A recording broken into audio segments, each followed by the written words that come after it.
Here we go. 5 seconds in. Wow! I actually did it. I put it on not Facebook, what's the other one? YouTube yesterday. And it said it uploaded. I think it went. There's an awful lot to learn with this crap, isn't it? It's like. I haven't posted it anywhere like Facebook or Instagram or. Basically, you can click on it and share it with everybody that's in your address book. But like I said, I haven't done it for this. I've done it to sort of have a bit of a record for myself as to what I've been getting involved with and what I'm doing. And one of them things, of course, is I touched on it yesterday, which is crypto. And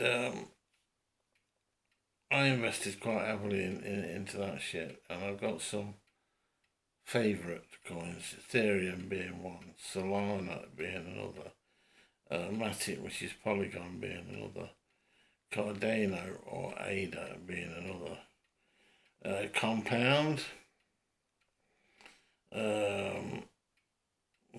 which is always had a fairly healthy, it's always been around the £100 a coin mark, and now it's off that, so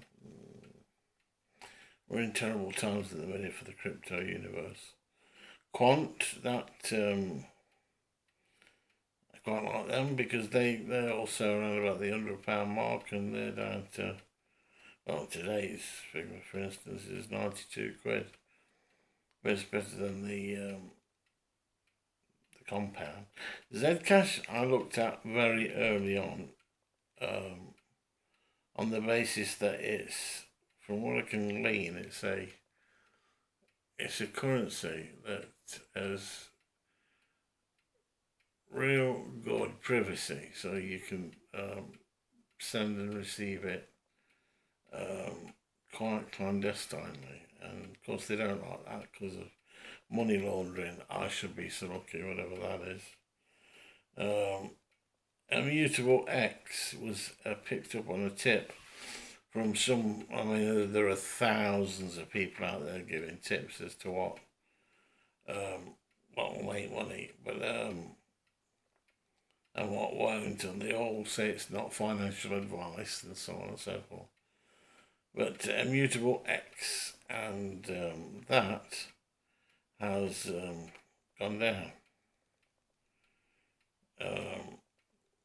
No, it hasn't. Looking at this, it hasn't gone down. I bought 100 of them for 70 quid, and this was 8 weeks ago, maybe more, and they're still 74 quid for the same 100. So it's not gone down, and it's gone up slightly, so that was a relatively decent tip in this climate. Tezos, which the reason I like them is they seem to have some kind of lockdown with Formula One, advertising them next year, which I thought can't be a bad thing. And they tend to be, don't they? Formula One tends to be where the money is, so there's a lot of money with all these cryptos though, so it's hard to say. Cosmos was another one, and Algorand.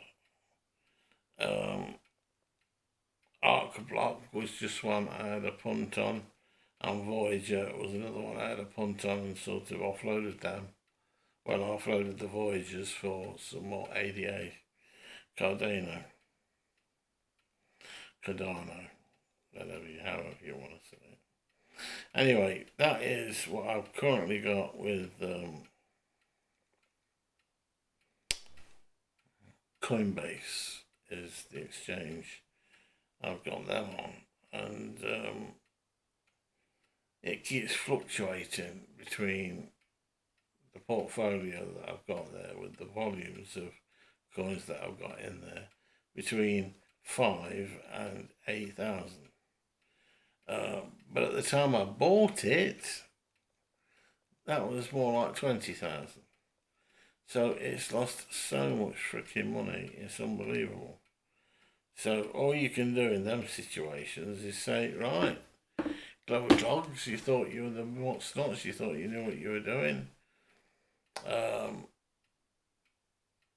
with hindsight, I shouldn't have bought any of them, but it does make it really interesting following them. And I don't regret it for that reason. But even if I put it into Bitcoin, I mean that's 18,000 today for a coin, and when I bought mine, it cost me 40. So I'm licking a wound of 22k just on the Bitcoin at the minute, and it's not nice. Having said all that, anybody that has anything to do with Bitcoin all sing from the same hymn sheet, and that is, do not look at it. I mean, you can if it's going through that last, what do they call it, a bull market, where all it seems to do is appreciate in value. I mean, it went right up to $60,000, which is, I don't know, 50 odd thousand quid. And I remember being £10,000 up on that Bitcoin. And of course, hindsight, don't we know it? What is it? 2020, in it? Which means I should have sold it then. And sat on the wedge until it had done what it's done now, and then I could have had 2 Bitcoin. Well, 3 actually. We're talking 60,000. That's dollars in it, so. But even then, it's 318, 36, 46, 54. 54,000 for 3 on 18k, and it did drop as low as 17, if I'm not mistaken. So yeah, I could have had 3 Bitcoin, which would have really cemented my belief is the future as being something really, really rosy. Now, I've got a feeling I'm never going to benefit from this. So I've had to make provisions for passing on what it is that I've got reserved to the next generation, essentially, the kids.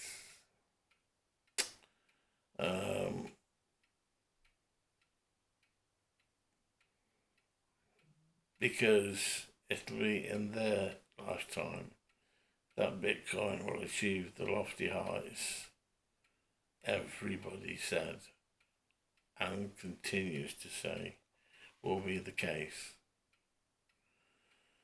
Anyway,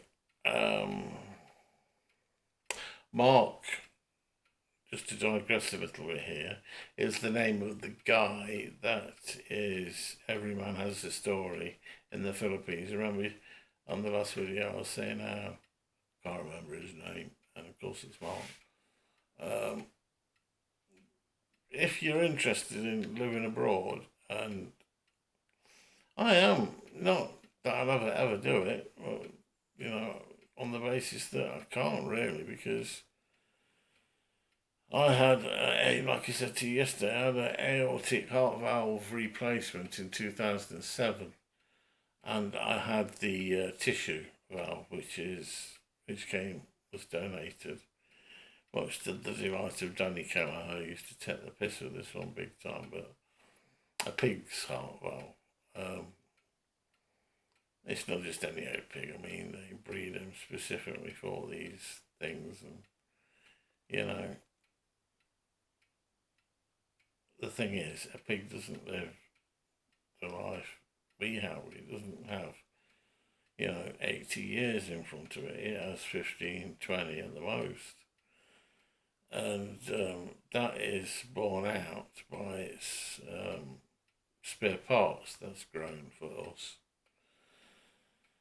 So I know at some point in the future I'm going to have it done again, and it's like, if you look at 2007 or on 2022,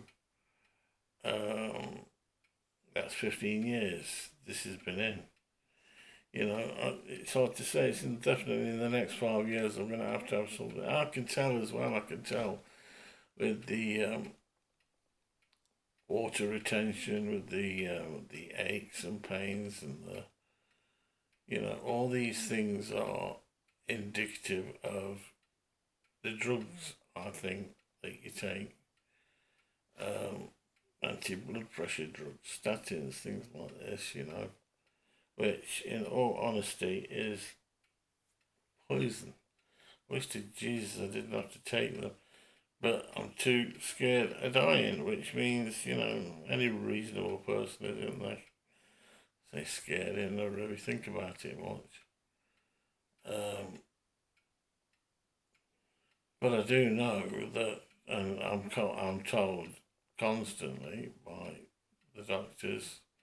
I say constantly. Whenever I see them, the first thing they say, if you feel poorly, outside of COVID, then the first thing they say to me is lose weight, and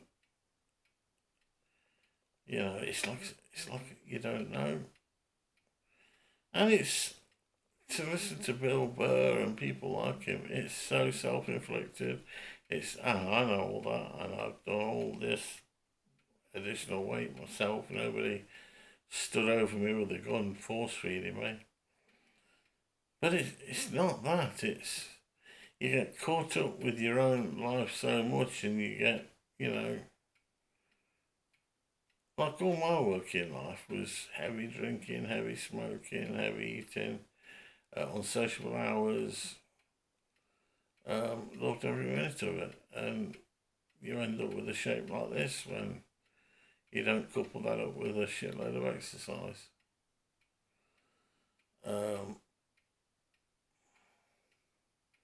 Now, I can't walk. It's as simple as that. I can maybe walk 20 steps, and I've got to fucking take a breath or sit down. It's terrible. But, like I said, self-inflicted, so stop whining about it.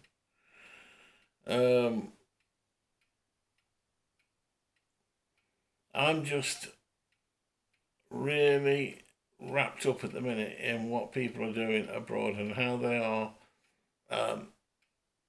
living the latter years of their lives. It's just really, really inspiring, really.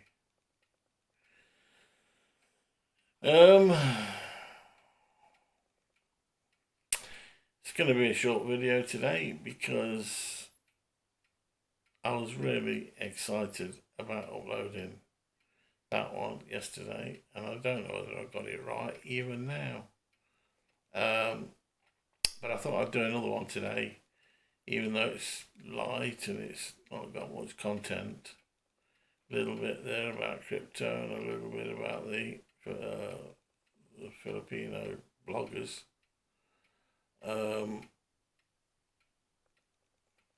But in truth, that's it. I will come back with additional stuff I want to talk about. But in the meantime, TTFN. Oh, and you're supposed to say hello at the beginning of these videos, aren't you? Well, anyway, I'll endeavour to get better at this. Just for the fun of when I look back at them, I've done actually a power of these videos all last year on all sorts of recording devices because I wanted to do a podcast and got all the equipment twice over and never ever did it. I was in the busy. I was in the business of trying to really get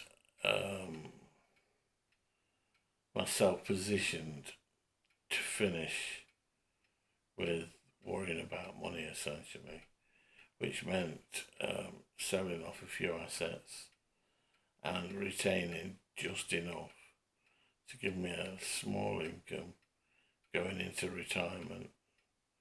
But it's 3 years, 2.5 years, whatever, before I can draw a pension, if I'm able to draw a pension. You know, I really don't know what it is I've got coming, and it's not so much I want to ask. Well, it's terrible, isn't it? You should just ask.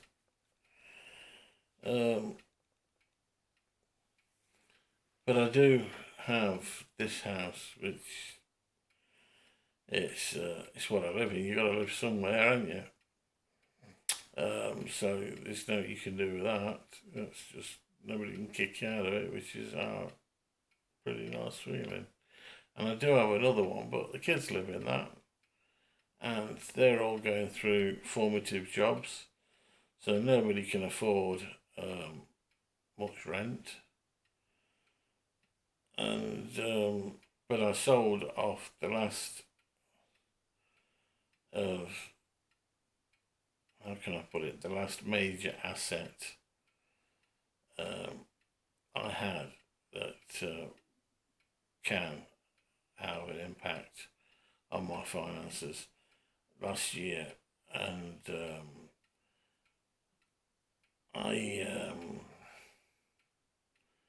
I'm terrified now as to what I might owe as regards tax on that. Not terrified is the wrong word. It's, you know, every year my tax is done by the self-assessment by the accountant.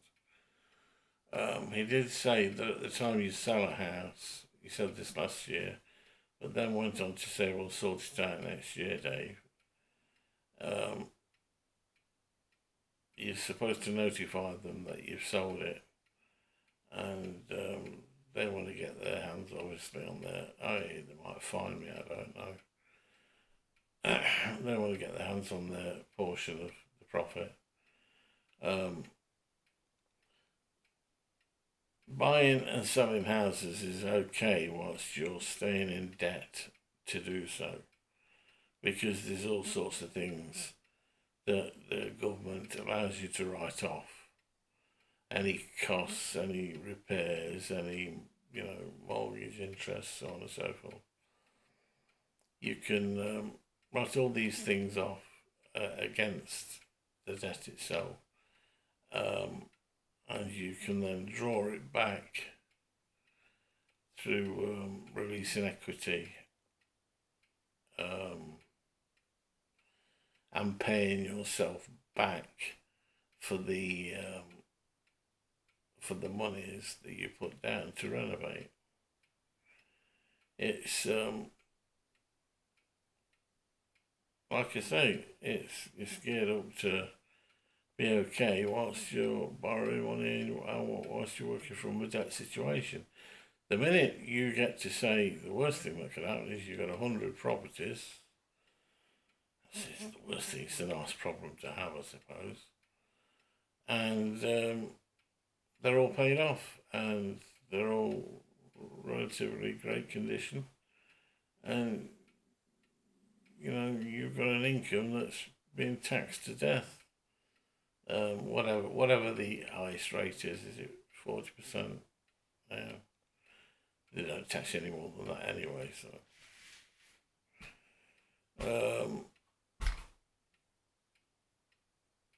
it just feels like a whole lot more when you're self-employed. It really does. Having said that, I have had my fair share of working for employers where a good third of your money seems to get soaked up in national insurance and tax contributions. So I remember getting sort of £5,000 as a bonus on a contract once, and clearing something like 3, it was fucking ridiculous.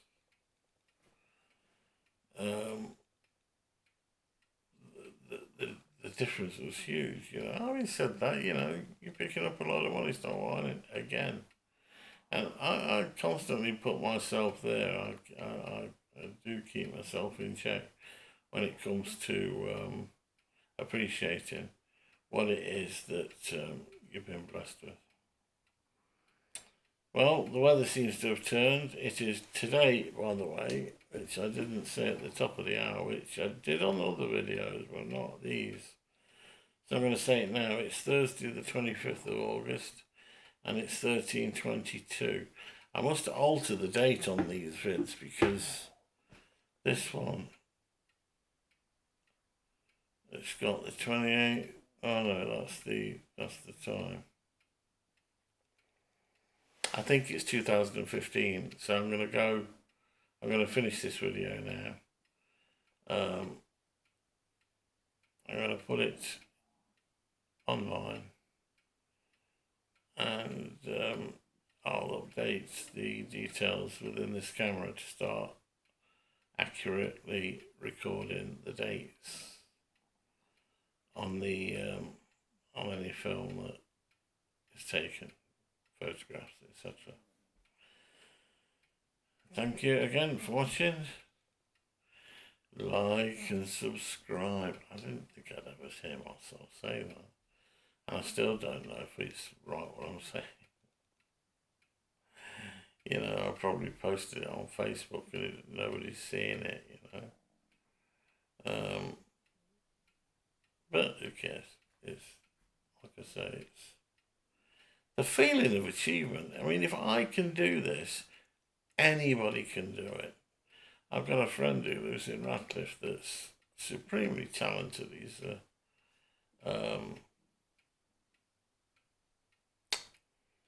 a caricature artist. He calls himself the Hitman. His name is Graham Fowl, and he's, like I say, he's so talented. He can sing, he can play the guitar, he makes his own songs up, he does caricaturing for a living. And he's made a living, and he did that since he was a little lad. I've known him since we was, I suppose, 11 years old. 63 now. He's a little bit older than me. He was like one of them kids that was born in the October, or the same day of the month, 27th. We're both born on the 27th, but he's October, I think. October the 27th.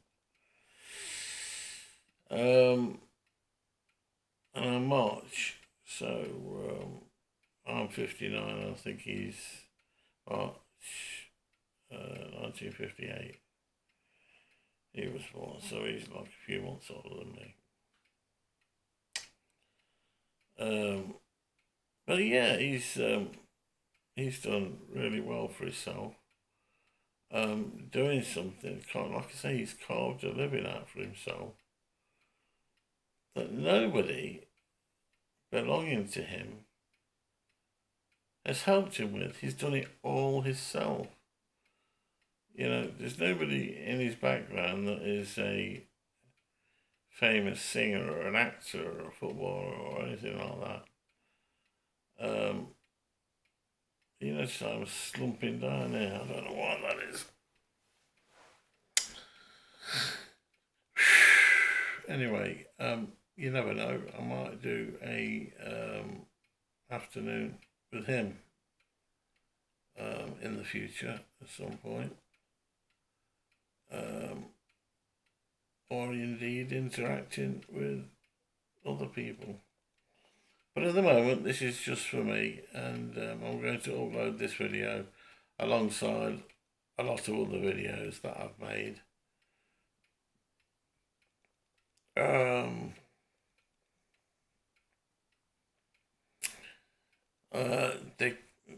Because of my name, Doherty, Doc, it came from an old boss of mine once, called me Doc, and then some girlfriends down in the, I say girlfriends, I mean ladies that we knew, they used to have a drink with us on a Friday night, used to call me Dave Doc, so that's what I'm calling these things, Dave Doc. Because there are one or two David Dohertys out there, and I mean, I can't get David Doherty, you know, #1, for instance. Somebody else has got that.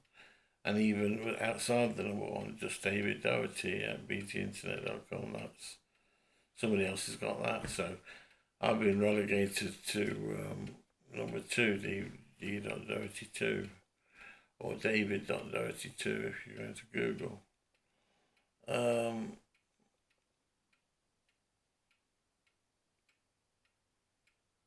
That's it. Come to an end. Thank you very much for listening. Or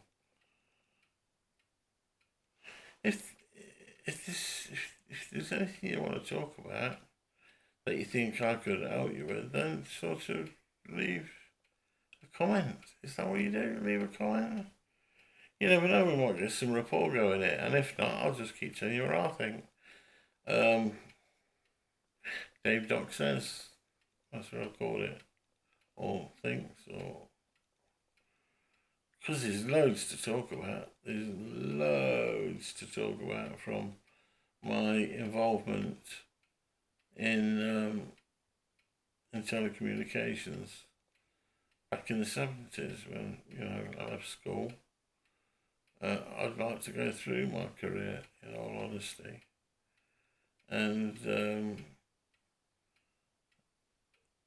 the corruption that we was faced with and came up against in the telecommunications industry is positively flipping African. Third world. Nothing third world about the glitzy locations of gatherings and get-togethers that were part of that life. But anyway, that's for another video. Talk soon. All the best.